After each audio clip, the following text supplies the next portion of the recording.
Bismillahirrahmanirrahim. Assalamualaikum warahmatullahi wabarakatuh. Alhamdulillah, wassalatu wassalamu ala Rasulillah wa ala alihi wa ashabihi wa man walah. Halaqah yang ke-120 dari silsilah ilmiah pembahasan kitab Al-Aqidah Al-Wasithiyah yang ditulis oleh Syekhul Islam Ibn Taimiyah rahimahullah. Beliau berbicara tentang masalah haud, yaitu telaga Nabi SAW. Wa fi arsatil qiyamah al-hawdul mawrudu li Muhammadin SAW. Dan di arsah, sebuah tempat yang luas yang tidak ada bangunan, dan maksudnya adalah padang mahsyar, padang di mana manusia akan dikumpulkan. Wa fi arsatil qiyamah, dan di sana di padang mahsyar itu akan ada yang dinamakan dengan al-hawdu, telaga. Al-mawrudu, yang akan didatang. Dia bukan telaga yang sepi dari pendatang, tapi dia adalah al-hawdu al-mawrud, yang akan didatang. Di Muhammadin sallallahu alaihi wasallam, milik Nabi Muhammad sallallahu alaihi wasallam. Maka ini adalah perkara yang harus kita imani, bahwasanya di sana ada telaga Nabi sallallahu alaihi wasallam berdasarkan hadis-hadis yang banyak, bahkan hadis-hadis tentang masalah telaganya Rasulullah SAW ini mencapai derajat yang mutawatir. Di dalam sebuah hadis yang diriwayatkan oleh Tirmidzi, dan dia adalah hadis yang sahih, Rasulullah SAW mengatakan, "Inna likulli nabiyyin hawdhan wa innahum yatabahawna ayyuhum akthar waridah wa inni arju an akuna aktharahum waridah." Setiap nabi, berarti masing-masing nabi memiliki telaga, itu di hari kiamat. Dan sesungguhnya mereka akan saling membanggakan siapa di antara mereka yang paling banyak didatangi oleh orang. Dan yang mendatangi adalah umatnya sendiri. Semakin banyak yang mendatangi telaga mereka, mereka semakin bangga. Dan aku berharap akulah yang telaganya paling banyak dikunjungi oleh manusia. Ya, karena beliau SAW adalah Nabi yang terakhir, dan umat beliau adalah umat yang banyak, jumlahnya sangat banyak, sehingga beliau berharap bahwasanya beliau adalah orang yang telaganya paling banyak dikunjungi oleh manusia. Kemudian beliau mengatakan, "Ma'uhu ashaddu bayadan minal laban wa ahla minal asal, tuluhu syahrun wa arduhu syahrun, aniyatuhu adadu nujumis sama, faman syariba minhu syarbatan lam yadhma ba'daha abadan." Ini berdasarkan hadis-hadis yang sahih dikumpulkan oleh beliau di sini. Sifat-sifatnya, airnya itu lebih putih daripada susu. Padahal kalau kita melihat susu, bagaimana putihnya dia dan murninya keputihan dia, ternyata air yang ada di telaganya Rasulullah SAW ini lebih putih daripada susu, sangat putih. Wa ahla minal asal, dan dia lebih manis daripada madu. Padahal kita mendapatkan madu sangat manis, tapi ternyata air yang ada di telaganya Nabi SAW itu lebih manis lagi. Itu sifat airnya. Kemudian bagaimana besar telaga tadi? Tuluhu syahrun, panjangnya sejauh perjalanan selama 1 bulan. Itu perjalanan seekor unta yang berjalan dalam keadaan sedang selama 1 bulan. Ya, biasanya kalau telaga ya untuk mengitari hanya butuh 1 hari mungkin, mengitari 1 telaga. Ini tidak. Ini panjangnya saja itu membutuhkan waktu perjalanan selama 1 bulan. Berarti telaganya sangat besar. Wa arduhu syahrun, dan lebarnya juga 1 bulan. Berarti untuk mengitari telaga tadi membutuhkan waktu selama 4 bulan. Menunjukkan tentang bagaimana besarnya telaga Nabi SAW. Karena memang yang akan mendatangi umat beliau SAW yang jumlahnya sangat banyak. Sehingga jangan khawatir dan tidak akan dapatkan tempat. Telaga beliau SAW adalah telaga yang sangat luas, kenikmatan yang besar, kenikmatan yang luar biasa.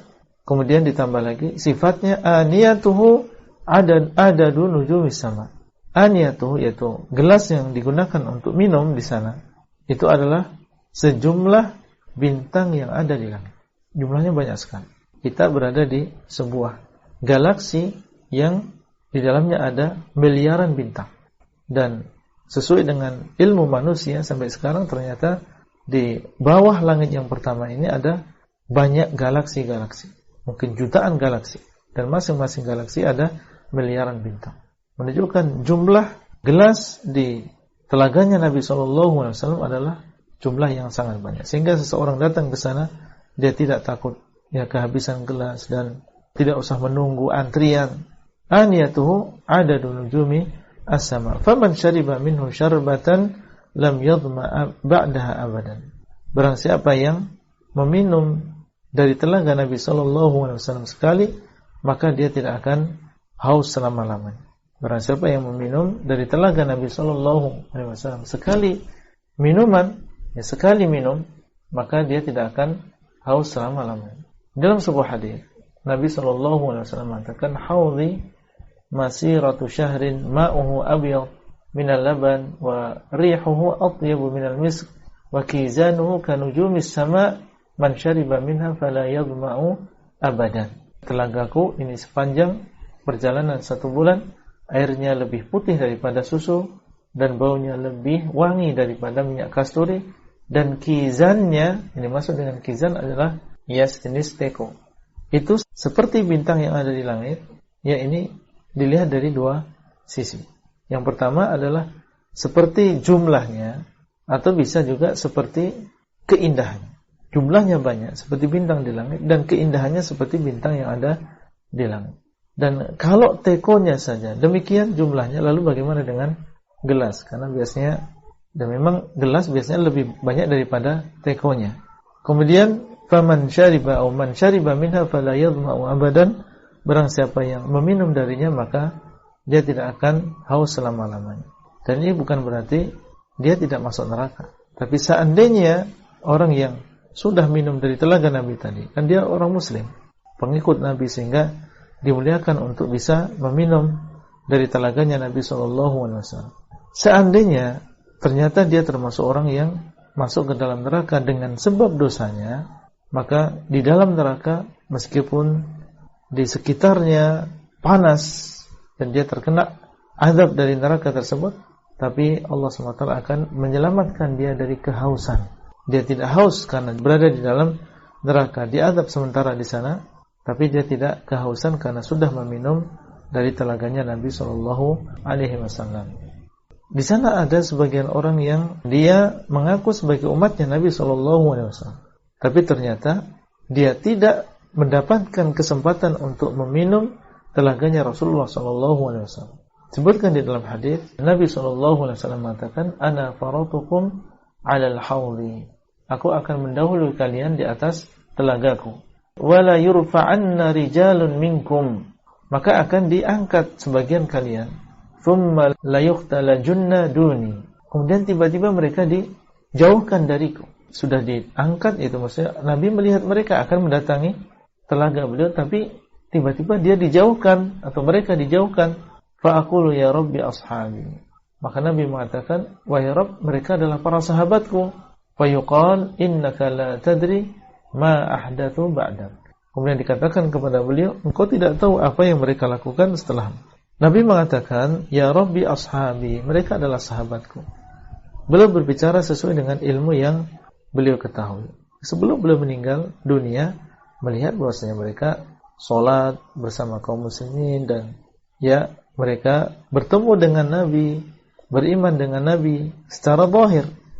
Makanya Nabi mengatakan ashabi, mereka adalah para sahabat. Tapi beliau tidak tahu apa yang terjadi setelah itu. Karena setelah meninggalnya Nabi SAW, ada sebagian mereka yang murtad, orang-orang Arab Badui misalnya. Ketika ada Nabi, mereka beriman. Tapi setelah Nabi meninggal, ada di antara mereka yang murtad. Nabi SAW berbicara sesuai dengan ilmu beliau. Setahu beliau, mereka adalah para sahabat. Tapi ternyata yang terjadi setelah beliau meninggal dunia, dia murtad dari agama Islam. Dan kalau sudah murtad, berarti bukan sahabat Nabi. Yang dimaksud dengan sahabat Nabi adalah yang bertemu dengan Nabi, beriman dengan beliau, dan meninggal di atas Islam. Adapun yang murtad, maka ini bukan sahabat beliau.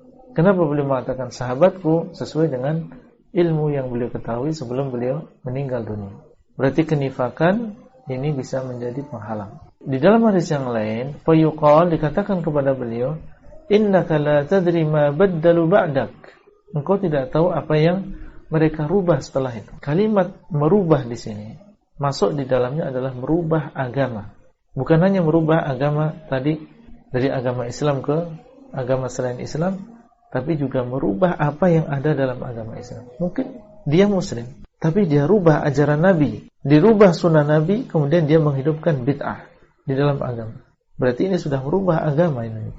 Nabi SAW meninggal dunia dan agama ini sudah disempurnakan oleh Allah, baik dari sisi akidah, ibadah dan juga yang lain. Kemudian datang seseorang setelahnya merubah akidah Islamiyah, seperti orang-orang Khawarij, Mu'tazilah, Murji'ah. Mereka merubah sunnah Nabi SAW. Sehingga orang yang demikian dikhawatirkan dia masuk dalam hadis ini, yang mereka dijauhkan dari telaganya Rasulullah SAW. Sebagaimana ini disebutkan oleh para syurah, para ulama yang mereka mensyarah hadis ini, termasuk diantaranya adalah Imam Nawawi, menyebutkan bahwasanya aliran-aliran sesat tadi mereka masuk di dalam, karena mereka merubah agama ini. Fa'aqulu suhqan liman baddala ba'di. Maka aku pun mengatakan suhqan. Jauhlah kalian bagi orang yang mengganti setelahku. Itu jauhlah orang yang mengganti setelahku, itu mengganti agama ini peninggal Rasulullah SAW. Maka ini peringatan yang keras kepada ahlul bid'ah. Dikhawatirkan mereka termasuk orang yang tidak mendapatkan kehormatan yang meminum telaganya Rasulullah SAW. Itulah yang bisa kita sampaikan pada halaqah kali ini.